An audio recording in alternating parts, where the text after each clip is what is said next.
welcoming Chris Fassbender to represent Beardmore Subaru. Hi, everybody. I'm not even sure if I need the mic, but I'll talk. No, I won't. I'm going to talk into this one instead. I just want to say thank you to everybody for allowing us to be here. We just enjoy being a part of our community and doing anything that we can to help support wherever we can. Thank you, Northern Grumman, for being the lead sponsor on this, and we're excited to see what everybody has to say today. It's always great to get these updates and know what's going on. We're pretty excited this year. September 25th, the Beardmore family will actually be in business for 100 years in the same family. It is an incredible thing that's going on. I was kind of surprised that the 1919 Chevrolet went for $1,350. That's equivalent to like $1.7 million today for a Chevy. Anyways, thank you to everybody for being here, and looking forward to the rest of the program. Thank you, Chris. Thank you. Okay, with that, let's welcome Jeremy McDowell from Sam's Club up. Good afternoon, everybody. Raise your hand if you're a Sam's Club shopper with me today. Awesome. If the rest of you could just raise your hand to make me feel better. Appreciate that. No, Sam's Club's also on September 25th is going to celebrate their 5 years here in the community, and we've had an amazing ride. I wanted to thank everybody in this room. There's a lot of people that I've gotten to know over the years that's really made this a family atmosphere and a family environment, and I really appreciate it. Friends with a lot of you on Facebook and social media. I meet a lot of you here there at the club. So I appreciate your support back to Sam's Club. So as we went through the floods this last year, Sam's Club stepped up in a big way, and we offered truckloads of water to the local communities, truckloads of water to Offutt, made sure that everybody got taken care of throughout that. And we're being repaid right now through that loyalty. Through our sales. So I appreciate that, and that communication and that connection that we have developed through Lisa, through Faith, has really been an amazing piece that has helped us stay active and stay dialed into what's going on in the community and what's needed in the community. So I just wanted to appreciate you as my members out there, and I think Kim over here was keeping track. If you didn't raise your hand, she might come find you a little bit later after the dinner. But thank you for everybody just kind of banding together through this last few months as everybody was focused on different things than what their normal was. So I appreciate that, and I know that the communities of Bellevue, of Glenwood, Pacific Junction, they all appreciate all that we did for them together as well. So thank you, everybody. Thank you. Okay. And then let's introduce Margie Smith with Pentagon Federal Credit Union. For those of you that know me, you really don't expect me to talk that short like they did, right? I mean, really, no way. Come on. When you get the mic, you use it. Good afternoon. I'm Margie Smith. I am the Community Relations Director for PenFed Credit Union. I'm very honored and pleased to be joined at the head table with this wonderful people. I have to call out Chris Fassbender. I have a Subaru. He takes care of it. Have to be nice to him when service time. I'd like to call out Jeremy at Sam's Club. My parties are famous for the supplies that I buy at Sam's. So, you have to take care of the people that take care of you. Recognize them. PenFed Credit Union has been in Omaha for 23 years. 23 years. How many of you knew we've been around? How many of you have heard of PenFed Credit Union? Thank you. We've been around for 23 years, okay? 23 years. Growing to 580 employees at the two call centers that we have, 73rd and Cornhusker, and on 132nd and Fort. And we are very pleased to announce that we have a branch at 84th and 370. Now, I've been with PenFed for 8 years, and the one thing that remains constant is our community involvement. One of the projects that we're so proud of is that we took a dream of some Bellevue West future business leaders of America. We partnered with the 55th Communications Group, and we built the state-of-the-art playground that is at the Peter Sarpy Elementary School. It's going to be formally dedicated on October 7th, and you're all welcome to come out and see this fabulous mark that we're leaving for generations down the road. Now, you've all met our second important project. Have you met Mission? Have you met Mission? Mission is our service dog. Mission is dog number 5 that PenFed is training so that the people who currently have, disabilities, they get the unconditional love and support that they deserve. So welcome Mission to the family, dog number 5. PenFed is very proud on improving the life in the Bellevue-Offutt community. We want to thank you to the Bellevue Chamber of Commerce for what you do, and we want to thank Offutt for what you do, because we are enjoying the freedoms that you provide. Thank you for your time, and have a great program.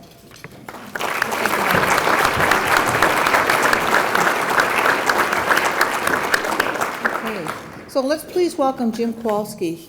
He's representing Northrop Grumman, today's presenting sponsor. Thanks. It's great to see everybody.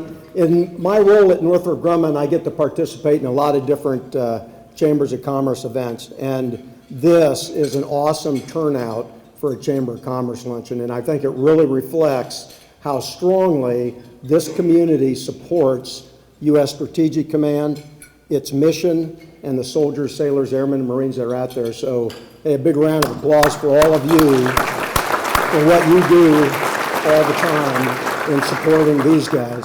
I'm looking forward to hearing what the chief has to say, and from a Northrop Grumman perspective, we're just proud to partner with you as you live in the community and support them day in and day out at the neighborhood level. So thanks very much. Thank you, sir. Thank you, Northrop Grumman, for all of your support. You're going to have to forgive me because Chief Master Sergeant Patrick F. Mcmahon has a long biography, and I couldn't memorize it, so I'm going to read it. So, Chief Master Sergeant Patrick F. Mcmahon is the Senior Enlisted Leader, U.S. Strategic Command, Offutt Air Force Base, Nebraska. In this capacity, he's the Senior Enlisted Advisor to the Commander, USSTRATCOM, responsible for the global command and control of U.S. strategic forces to meet decisive national security objectives. U.S. STRATCOM provides a broad range of strategic capabilities and options for the President and the Secretary of Defense. Command mission areas include full-spectrum global strike, space operations, computer network operations, Department of Defense information operations, strategic warning, integrated missile defense, global C4ISR, which is command, control, communications, computers, intelligence, surveillance, and reconnaissance, combating weapons of mass destruction, and specialized expertise in joint war fighter. Chief Mcmahon enlisted in the Air Force in October of 1989. His background includes diverse duties within the communications electronics maintenance career field. He served as a squadron and group superintendent before becoming a command chief master sergeant at the wing, numbered Air Force, and major command levels. Chief Mcmahon has deployed to support operations Desert Shield, Desert Storm, Provide Comfort 2, Provide Promise, Deny Flight, Support Hope, Iraqi Freedom, and Enduring Freedom. Prior to assuming his current position, Chief Mcmahon served as a Command Chief Master Sergeant, 14th Air Force, Air Force's Strategic Air Force Space Command, and Command Senior Enlisted Leader, Joint Functional Component Command for Space United States Strategic Command, Vandenberg Air Force Base, California. That's like a tongue twister. Please welcome Chief Master Sergeant Patrick F. McMahon.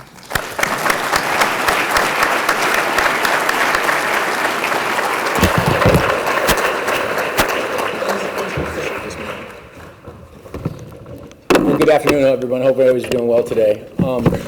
As I get my comms set up, I just offer probably one of the most important things, and maybe the thing that could frame this luncheon today was just kind of said by Miss Margie when she talks about taking care of those who take care of you. And there's probably not a greater military community than I'm aware of that does a better job than Bellevue in the greater Omaha area. So it is truly an honor to be here with you today. Like I said, this place, how I kind of cage my time here, I've been the Command Senior Enlisted Leader here at STRATCOM for just over 3 years. but I've been in the STRATCOM family for the last decade. So as you saw that very long and somewhat non-interesting descript bio of me, it's been a long time, both from space and cyber to our bomber NAF, et cetera. And just kind of in a word, when it comes to STRATCOM and the missions that we do, I love what we do.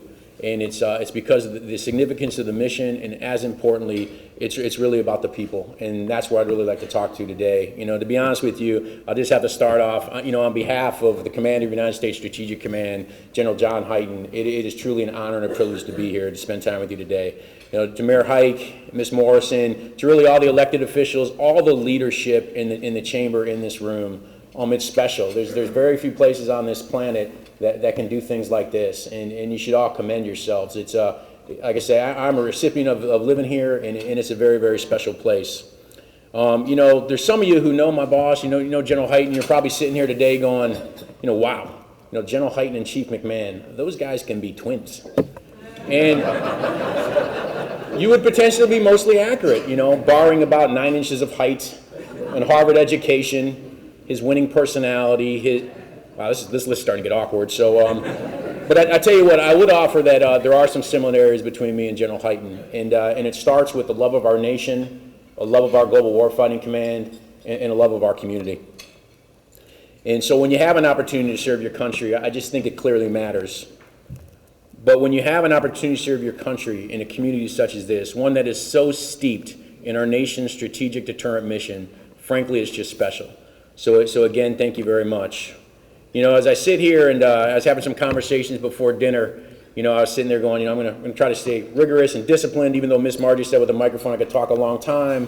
But, you know, I clearly got both electronic comms, I got some blue cards here, but after a conversation with Lieutenant General Kowalski, he said what he really was hoping for was about 45 minutes to an hour, very detailed, intricate actions of what's going on in the command. He likes a lot of acronyms. He likes a lot of word on slides. He would hope that we could elevate maybe the temperature in the room. And so I'm not sure who owns audiovisual here, but if you could start out with next slide, we'll just get the presentation started.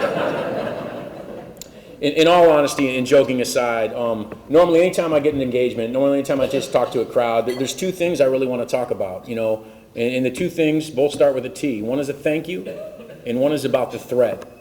And the thank you, especially to this room, is a thank you for your advocacy, and thank you for your support, and thank you for your leadership, not just to United States Strategic Command or the 55th Wing, but for the installation itself and all those things. You know, you talk about, and we talked a little bit about it during the lunch service, you know, you think about just the power of Mother Nature. You think about what we went through over the summer, not just here locally, obviously high impacts, but across Nebraska. And to see a community rally like the way it is done is just incredibly special, so I thank you for that. And the other piece is just talking about the threat. And I think it's important that we all have to be able to take, it's actually in today's day and age, it's a necessity to just take a mature perspective with respect to the threat. And I think why it is because it ultimately is about how do we make informed decisions.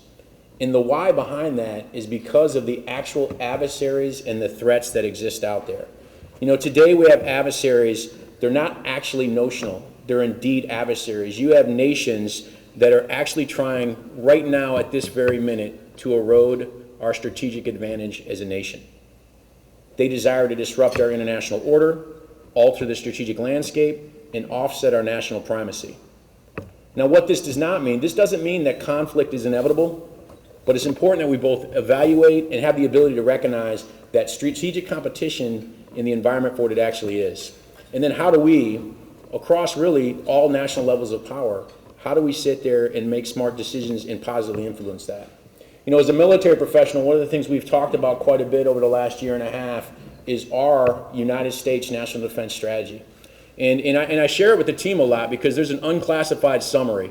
And it's a quick read, but I think it's special. And I actually think you don't actually have to go any deeper than the actual cover page. Because what's stamped on there, it says the 2018 National Defense Strategy of the United States of America. And it really has a very crisp bottom line. It talks about our ability to sharpen the American military competitive advantage, our competitive edge. And so how do we go about doing that? Well, if you look at our NDS, there's really two ways you go about doing that. It's continually our ability to kind of how do we advance our advantage, how do we advance our competitive advantage, and also how do we create dilemmas for our adversaries. And I think if you really focus on what truly creates dilemmas for our adversaries, frankly, spoiler alert, it's us. It's you. You know, that's included the 2.1 million service members across our force.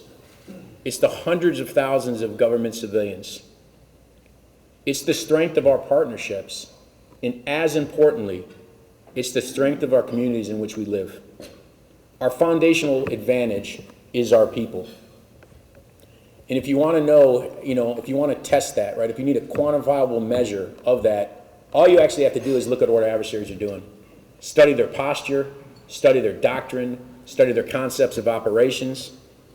Actually, just look at what they're doing with their capital investments or their behaviors. And the good news, ladies and gentlemen, is we give our adversaries pause. We as a nation, as a society, give our adversaries pause. And if you go look at some of those adversaries, such as long-term adversaries, such as Russia and China, you just look what they have done over the last several decades. They have studied us. You know, it's very interesting. Earlier in the week, we had some of the STRATCOM consultation committee leaders come over for our biannual update, and we spent time there. And, you know, one of the things you talk about, it's very interesting when you look at China and their ability to study us. You know, if you look back to the Desert Storm, you know, which I, as a very young junior enlisted member, had the honor to serve in, two things stood out. There was two outcomes, two takeaways from China after Desert Storm. It was how we utilized space capabilities and how we fought as a joint force. This was in the spring of 1991. Actually, if you take a deeper look really at the decade of the 90s, from both the view or perspective of a China or the view or perspective of Russia, as a nation, what did we show them? We showed not just our ability to have conventional overmatch on the entire planet against any adversary, but we also showed our ability to globally project power. Whether that was humanitarian crises, for those in need, we showed that, and they studied us. And so at this very moment, they're trying to erode our advantages, our competitive advantages. Now, I sometimes talk about the fight tonight. And if you look about the fight tonight, just frankly, I'll be honest, I'm not concerned about it. Because if there's an adversary that really wants to toe the line with us this evening, they just have nothing but options of bad choices and bad consequences. They will be on the receiving end of that. And I don't offer that up as bluster or because I think exaggeration is it's just nested in facts. We have the greatest armed forces on the planet, period, dot. That's just a fact. And that's important for us to recognize. But it's also important to recognize that it will not remain that way by simple proclamation. It's something that we need to continue to strive for and evolve and advance each and every day. And how we end up doing that is really about how do we advance and evolve our leaders. And so when you look at where we obtain that force from, right, it's from society. We assess our talent from society. It's about the involvement of our communities.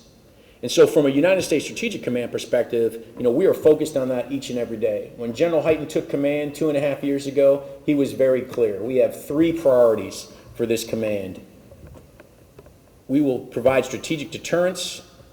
If deterrence falters or fails, we will provide a decisive response, and we will do that with a combat-ready force, a force that is resilient, a force that is trained, and a force that is equipped.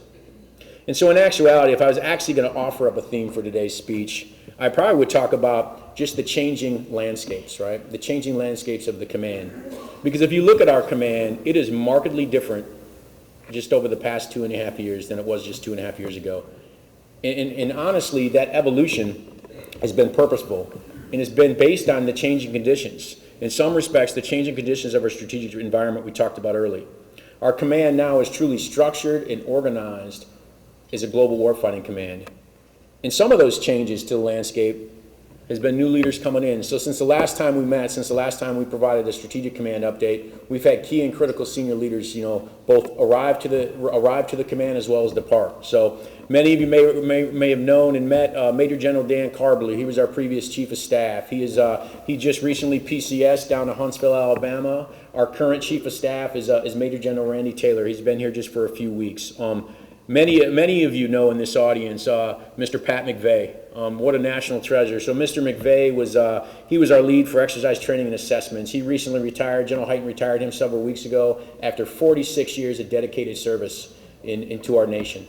across his active duty time and as a senior a senior executive in our command. And he's been recently replaced by Mr. Bob Taylor. Mr. Bob Taylor is our new Director for Exercise Training and Assessments across the command. We have Rear Admiral Tony Carullo. So he is our Deputy Director for Strategic Targeting and Nuclear Mission Planning. Clearly a critical job in the command.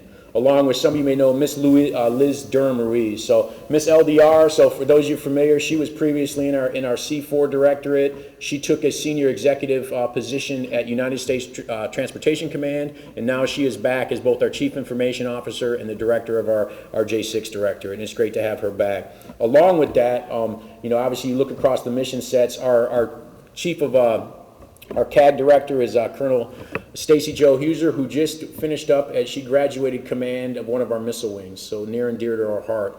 As well as we have a new chief of our Public Affairs Office, who's Commander Captain Select, actually, Bill Clinton.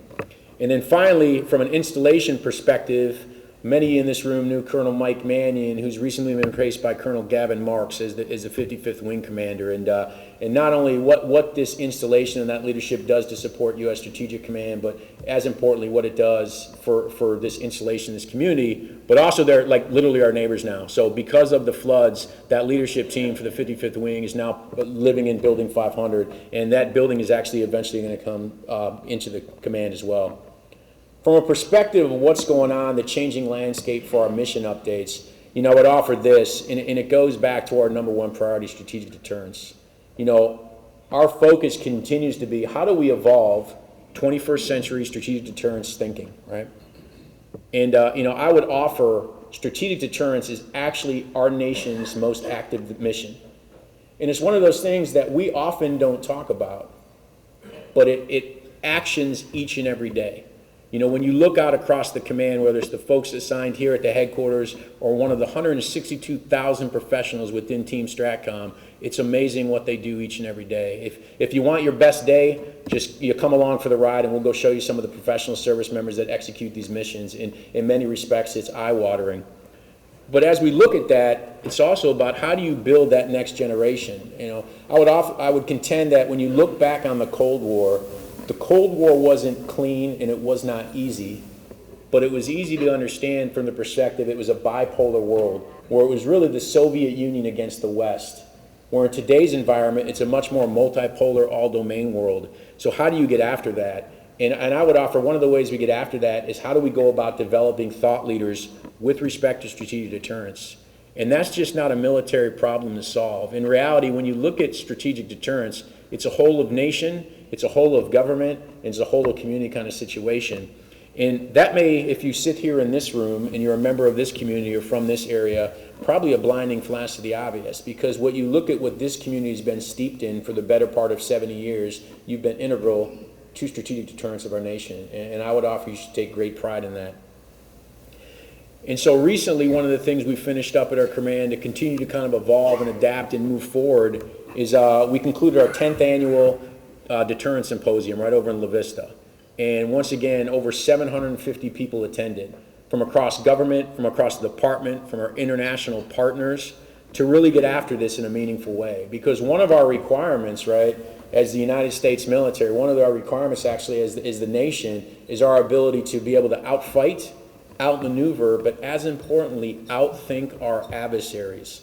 So investing and committing to these kind of thought is very, very critical and important to us. One of the things that our deputy commander is doing right now, Vice Admiral Creedy, he's actually, on behalf of the STRATCOM Consultation Committee, delivering the Omaha Trophy. It is a trophy that units are able to earn, and honestly, it's not a STRATCOM award. It's actually on behalf of the SEC in the greater Omaha area, and it's recognition of supporting the best unit in that specialty. And so right now, he's up there in Bangor, Washington, presenting the Omaha Trophy on behalf of you, quite frankly, to the crew of the USS Nevada, a strategic assurance submarine, and that's where he's at. For missions, you may have heard this week, the Vice President announced that United States Space Command, so it will be the 11th Operational Joint Combatant Command that we have in the Department of Defense, will be established on the 29th of August next week in a small ceremony up in D.C. And you'll sometimes hear General Hyten talk, and once again talking about the changes to the command as he's taken command. He prides himself, if he was in his OCPs today, he prides himself on 2 badges. He has a cyber badge and a space badge. And over his time in command, Cyber Command is elevated and gone on to be its own operational combatant command, and now Space Command is getting in there. And the thing he doesn't share sometimes is when he's around his 4-star friends, some of his peers, they like giving him a hard time. I kind of go, hey, so you nailed it. He had 2 badges, and now they both don't fall in the command. So how does that impact us? And where it really impacts us is, while it was very, very important for us to get that warfighting apparatus right. So it was very smart to stand up a Cyber Command and very smart to stand up United States Space Command. And because one thing we do well as a nation, one thing we do well as warfighters is integrate. You've seen fantastic examples of that for almost the last 20 years in the U.S. Central Command area of operations, is we integrate very well. So as professionals, it's once again, how do we elevate and advance to get after integrating all the capabilities? So if adversaries make the miscalculation, that we're able to do the decisive response, and more importantly, that deterrence to the left of the event. And so that'll stand up very, very soon. But I would probably offer that if there was the most notable change of landscape, so to speak, and maybe a better way to cage it is a change to our skyline. If anybody's driven down Fort Crook Road lately, you may have noticed a world-class command and control facility standing up. And as of this morning, we have 347 of STRATCOM professionals already working in there full-time.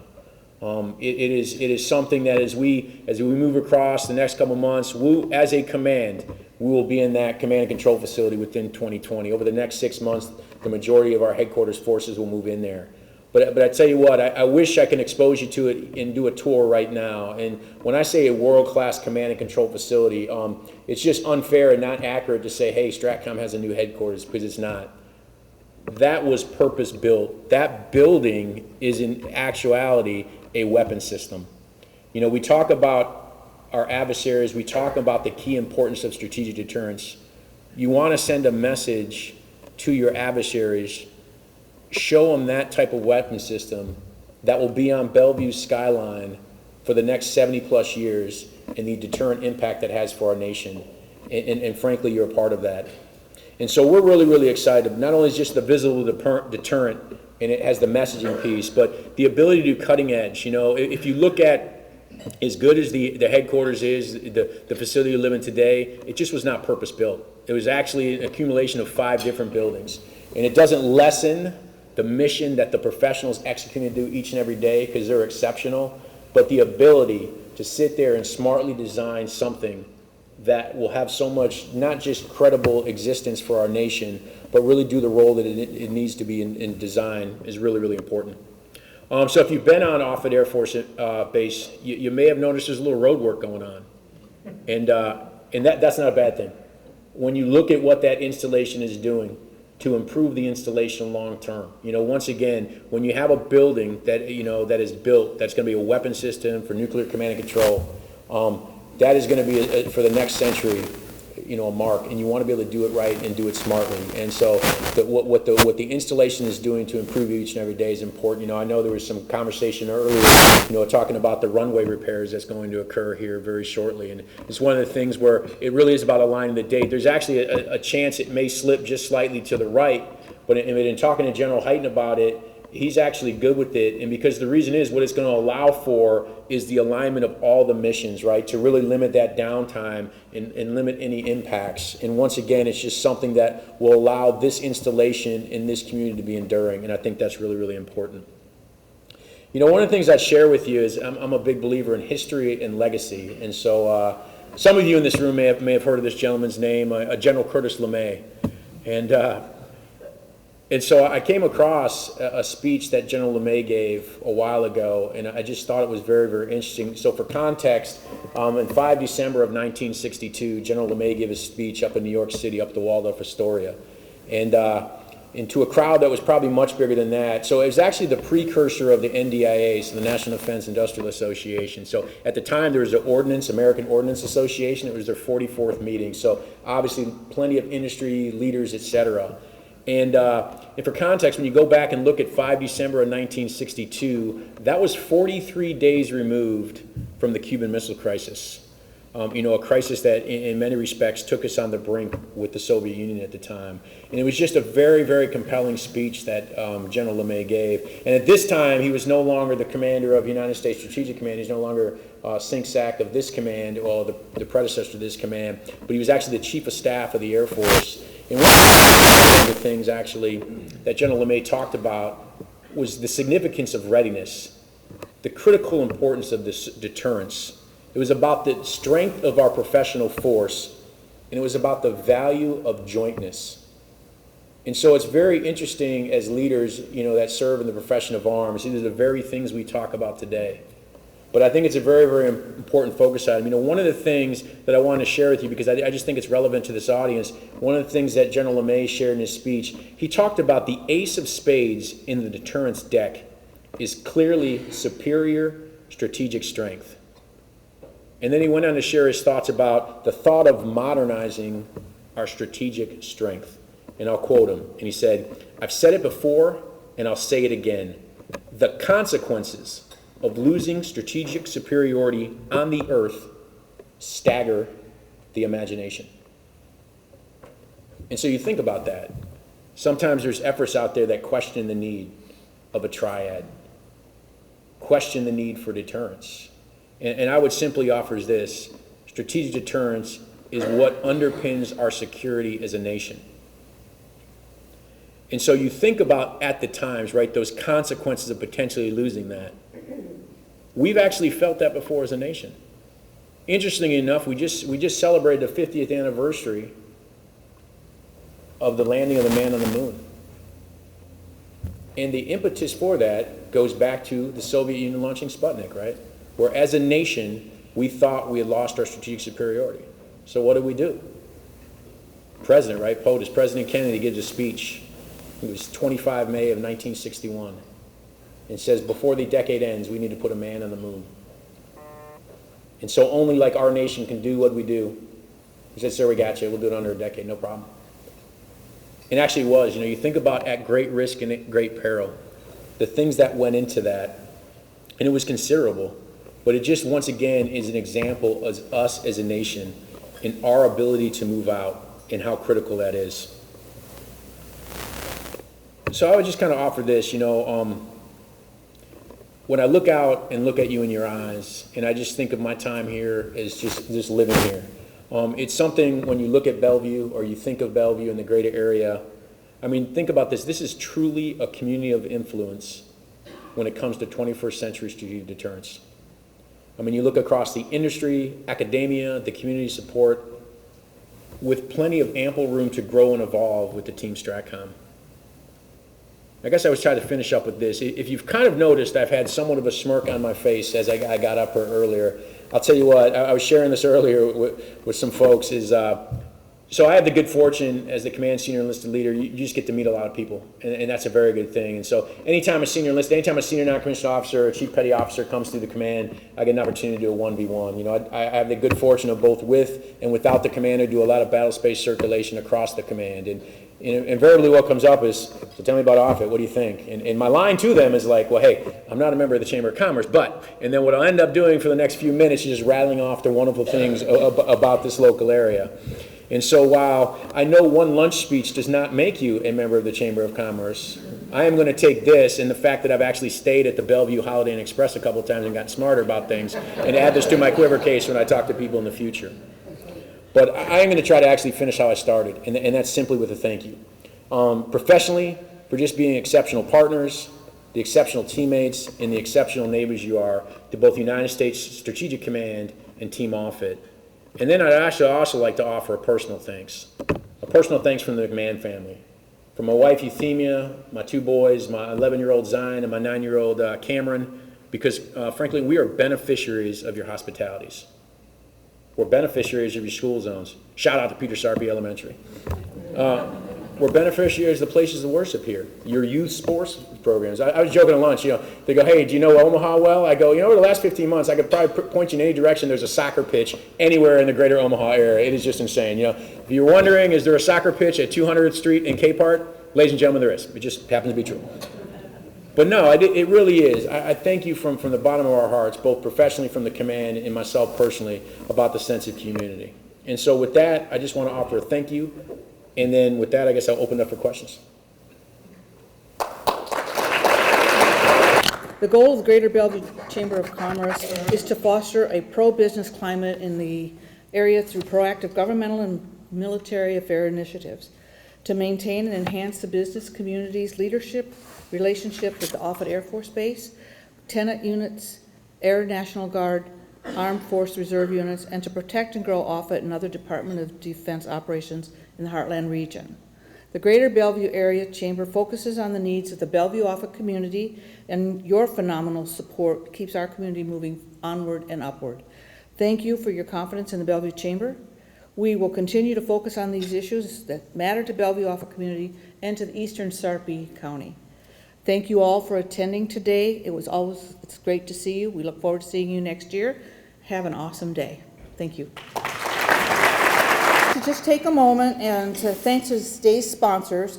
Our presenting sponsor today is Northrop Grumman, and our corporate host this year. And if you don't mind, I'm going to also introduce all of our sponsors, and then we'll applaud at the end.